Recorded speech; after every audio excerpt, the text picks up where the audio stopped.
जंगल था, उसमें एक भेड़िया रहता था। वो उसी जंगल का जानवरों का शिकार कर आनंद की जिंदगी जी रहा था। ये खरगोश का मांस तो मुलायम और टेस्टी है, मजा आ गया। भेड़िया कभी भूखा नहीं रहता था।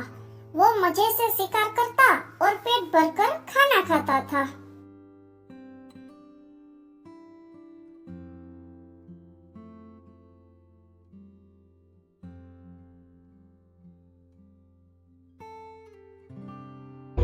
ये मुझे क्या हो रहा है? भेड़िया बूढ़ा और कमजोर हो गया था। वो अब शक्तिशाली नहीं रहा। अब मैं बूढ़ा हो गया हूँ। अब मेरे शरीर में ताकत भी नहीं रही।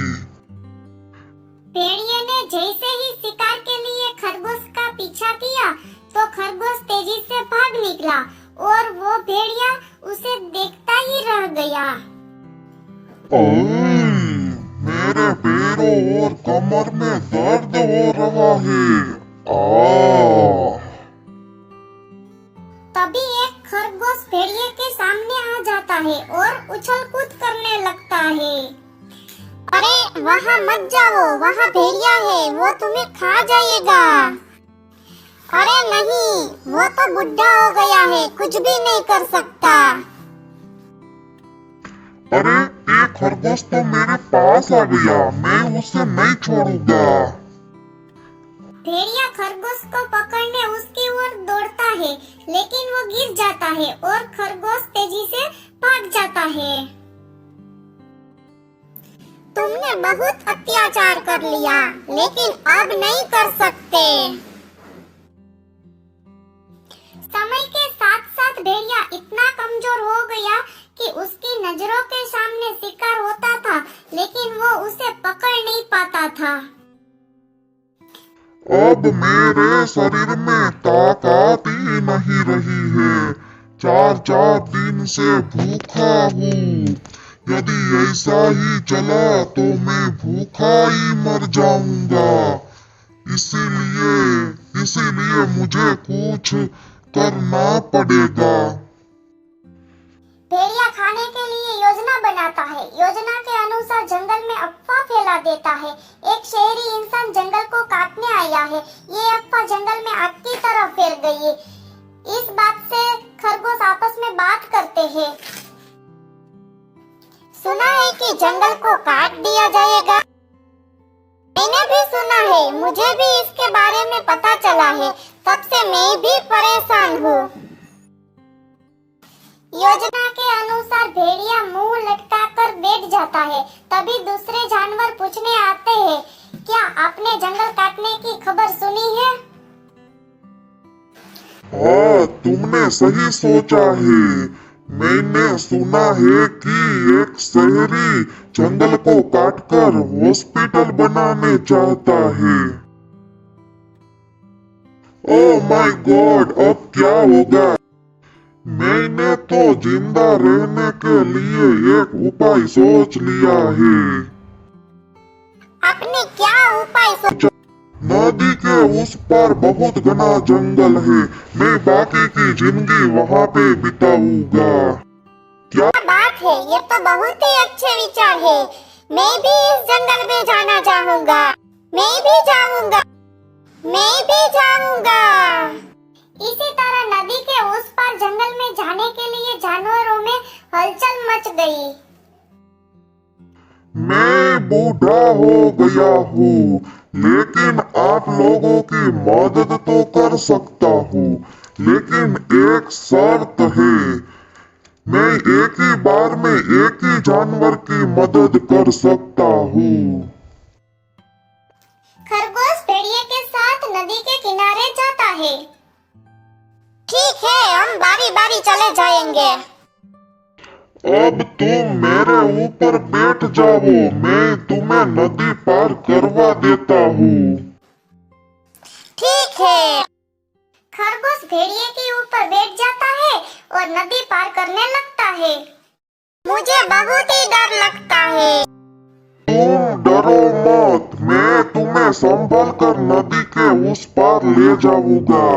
भेड़िया नदी पार करने के बाद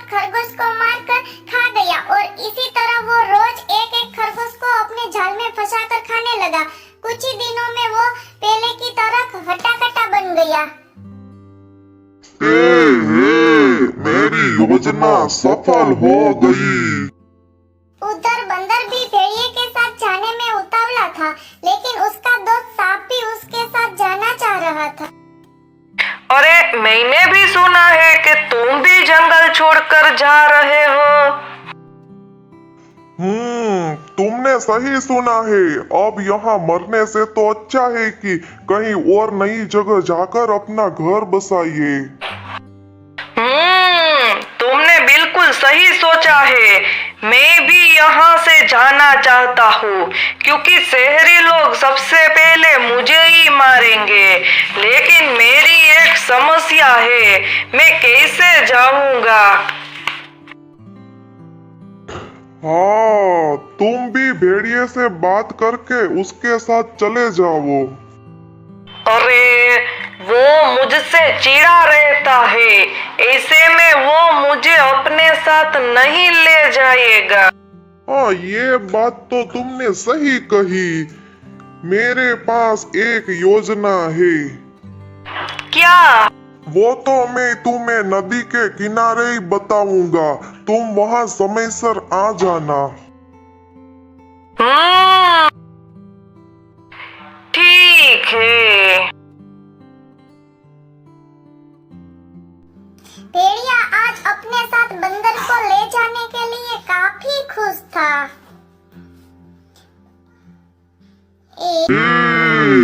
आज तो मुझे अलग सा स्वाद मिलेगा।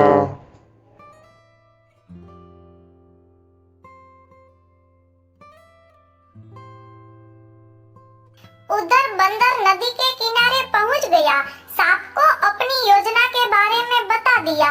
बाद में सांप छुप गया, तभी भेड़िया वहां पहुंच गया।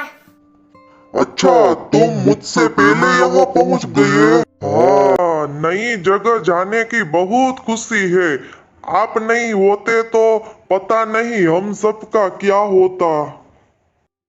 अब ज्यादा बड़ाई करने की जरूरत नहीं है। चलो मेरे ऊपर बैठ जाओ, मैं तुम्हें नदी पार करवा देता हूँ। योजना के अनुसार भेड़िए के ऊपर बंदर और बंदर के ऊपर सांप। इसी तरह भेड़िए को कुछ पता न चला। क्या अब मैं चल सकता हूँ? हाँ हाँ, लगता है कि बंदर के शरीर में मांस ही मांस है। मैंने तो आज भेड़िए को मूर्ख बना लिया।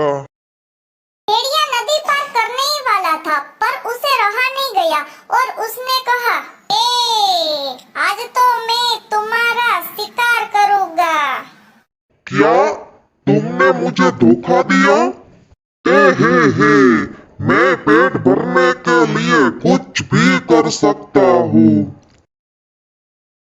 नहीं, तुम ऐसा नहीं कर सकते। अब तुम्हारे पास कोई रास्ता ही नहीं है। तुम्हें तैरना भी नहीं आता। उधर सांप भेड़िए की बात सुन लेता है और बंदर से धीरे से कहता है, तुम चिंता मत करो, मैं कुछ उपाय निकालता हूँ। सांप भेड़िए के गले में निपटने लगता है। तुम शरारत क्यों कर रहे हो? मैं तुम्हें किसी भी हाल में छोड़ने वाला नहीं हूँ। मैं कुछ भी नहीं कर रहा हूँ। अरे तुम मेरे गले में फंदा क्यों लगा रहे हो? अरे मैं कुछ नहीं कर रहा हूँ। भेड़िया नदी से बाहर निकलते ही बंदर पर टूट पड़ा। आज तुम बच के नहीं जा सकते। नहीं, मुझे माफ कर दो। मैंने तुम्हारा कुछ भी नहीं बिगाड़ा है। अब तुम्हें कोई नहीं बचा सकता। कहते हैं कि मारने वाले से बड़ा बचाने वाला होता है। ये किसकी आवाज है? ये कौन है? मैं सांप हूँ और तुम्हारा काल बनकर आया हूँ। आहा, सांप मेरे गले में। नहीं नहीं, मुझे माफ कर दो, मुझे माफ कर दो। तुम माफ करने योग्य नहीं हो। कभी